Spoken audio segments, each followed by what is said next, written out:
সকাল বন্ধুরা, শিপ্রা ব্লগে স্বাগত জানিয়ে শুরু করছি আজকের এই ভিডিওটা। তো কাছে কিংবা দূরে যে যেখানেই আছো, আশা করছি সকলেই অনেক ভালো আছো। তো তোমাদের ভালোবাসা, ঠাকুরের আশীর্বাদে আমিও মোটামুটি ভালোই আছি। তো এদিকে সমস্ত কাজকর্ম হয়ে গেছে, তো সেই একই রুটিন কাজকর্মের, সকালের কাজকর্ম, রান্না বান্না, এই হচ্ছে আমাদের বাড়ির বউদের কাজ। তো হয়ে গেছে, তো রান্না বসিয়েছি। আর সবাই গেছে, ভুট্টার মেশিন এসেছে ওখানে ভুট্টা ভাঙাতে। আমি যেতে পারিনি, কারণ আমি এদিকে রান্না বসিয়েছি। তো এক তরকারি ভাত এদিকে হয়েছে, তো এদিকে সোয়াবিনটা বসিয়ে দিয়েছি কিন্তু। তো নিরামিষ সবজি আর হচ্ছে সোয়াবিন। আর সকাল সকাল এত গরম দিয়েছে, আর গরমের জন্য তো কাজ থেমে থাকবে না, কাজ তো আমাদের করতেই হবে। তো ওইদিকে সবাই ওখানটায় ভুট্টা ভাঙাতে গেছে, আমি এদিকে রান্না করছি।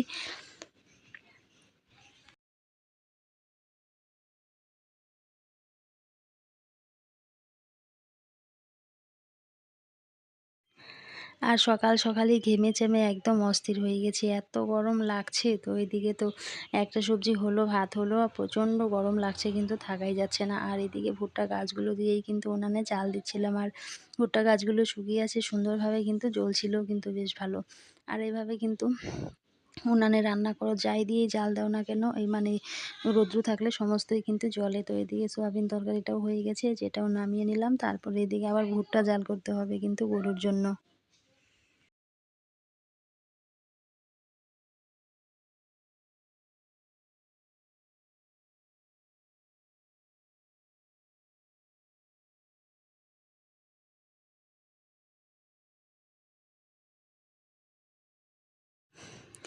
তো এদিকে রান্নাবান্না হয়ে গেছে, এখন গরুর জন্য ভুট্টা চাল করব।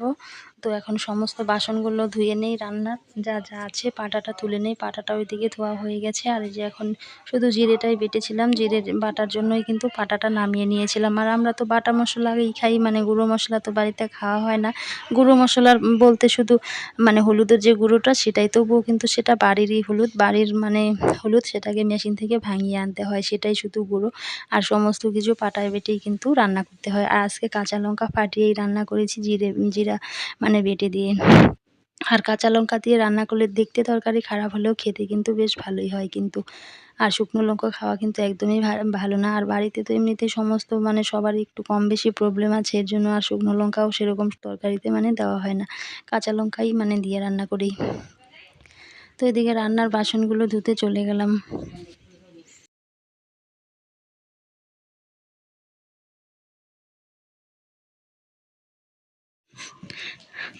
আর সকালে রান্নার আগেও অনেক কাজকর্ম থাকে, সেগুলো সেরে টেরে রান্না করতে হয়। আবার রান্না করার পরেও কিন্তু আমাদের অনেক কাজ বেরিয়ে যায়, দেখবে রান্না করার পরেও কত থালা বাসন বেরোয়, সেগুলো মাজা ঘষা করতে হয়। তো সকালে সেই উঠেছি, কিন্তু অনেকটা সকালেই উঠেছি, 5টার দিকে উঠেছি। তো 5টার দিকে উঠেও কিন্তু এইদিকে কিন্তু একদম 8টার মধ্যে সমস্ত কাজকর্ম, রান্নাবান্না 8:30টার মতো বাজে, 8টা 8:30টার মধ্যে সমস্ত কিন্তু এদিকে শেষ করলাম। তো এই বাসন কটা মেজে নিয়ে তারপরে আবার কড়াই আছে, কড়াই মাজতে হবে। হাঁড়িটা তো এখন মাজবো না, হাঁড়িটা খাওয়া দাওয়া হয়ে গেলে, ভাত আছে যেহেতু এখনও হাঁড়িতে, তারপরে কিন্তু মাজবো। আর এদিকে পুরনো বাড়িটার অবস্থা দেখো, একদম সমস্ত ভেঙে চুরে তো একদমই চুরমার হয়ে আছে।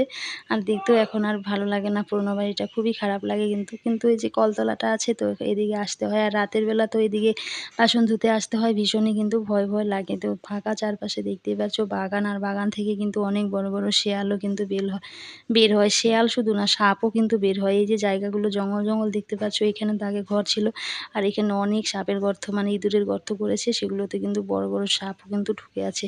অনেকটাই মানে সাবধানে কিন্তু কাজকর্ম করতে হয়, দিনেই বলো কিন্তু রাতেই বলো, অনেক বড় বড় সাপ কিন্তু বের হয় এদিকে।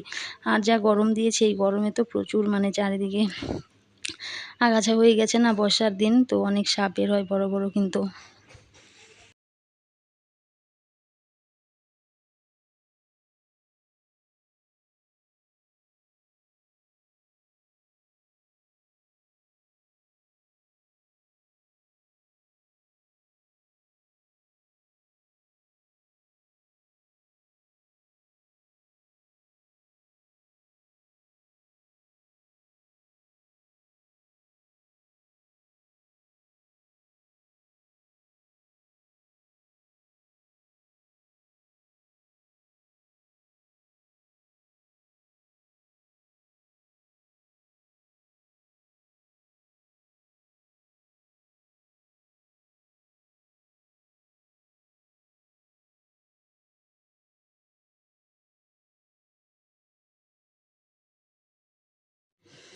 আর এদিকে দেখো ভাগ্নির সাথে আমি প্রাঙ্ক করলাম একটু। প্রাঙ্ক করতে গিয়ে এদিকে ভাগ্নি তো কেঁদেই অস্থির হয়ে গেছিলো, তো ওর মা ওকে টাকলা করছিল।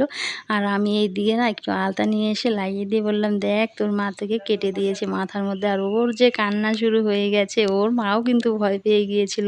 তো একটু মজা করলাম, এটাই আর কি, আর কিছু না। তো বন্ধু তোমরা কিন্তু কেউ খারাপ কমেন্ট করো না। তো একটু ওর সাথে মজা ঠাট্টা করি আমরা। তো ছোট ভাগ্নি আমাদের এখানেই ওর জন্ম হয়েছে, তো ও কিন্তু অনেকটা আদরের, আর অনেক পাকা পাকা কথাও বলে।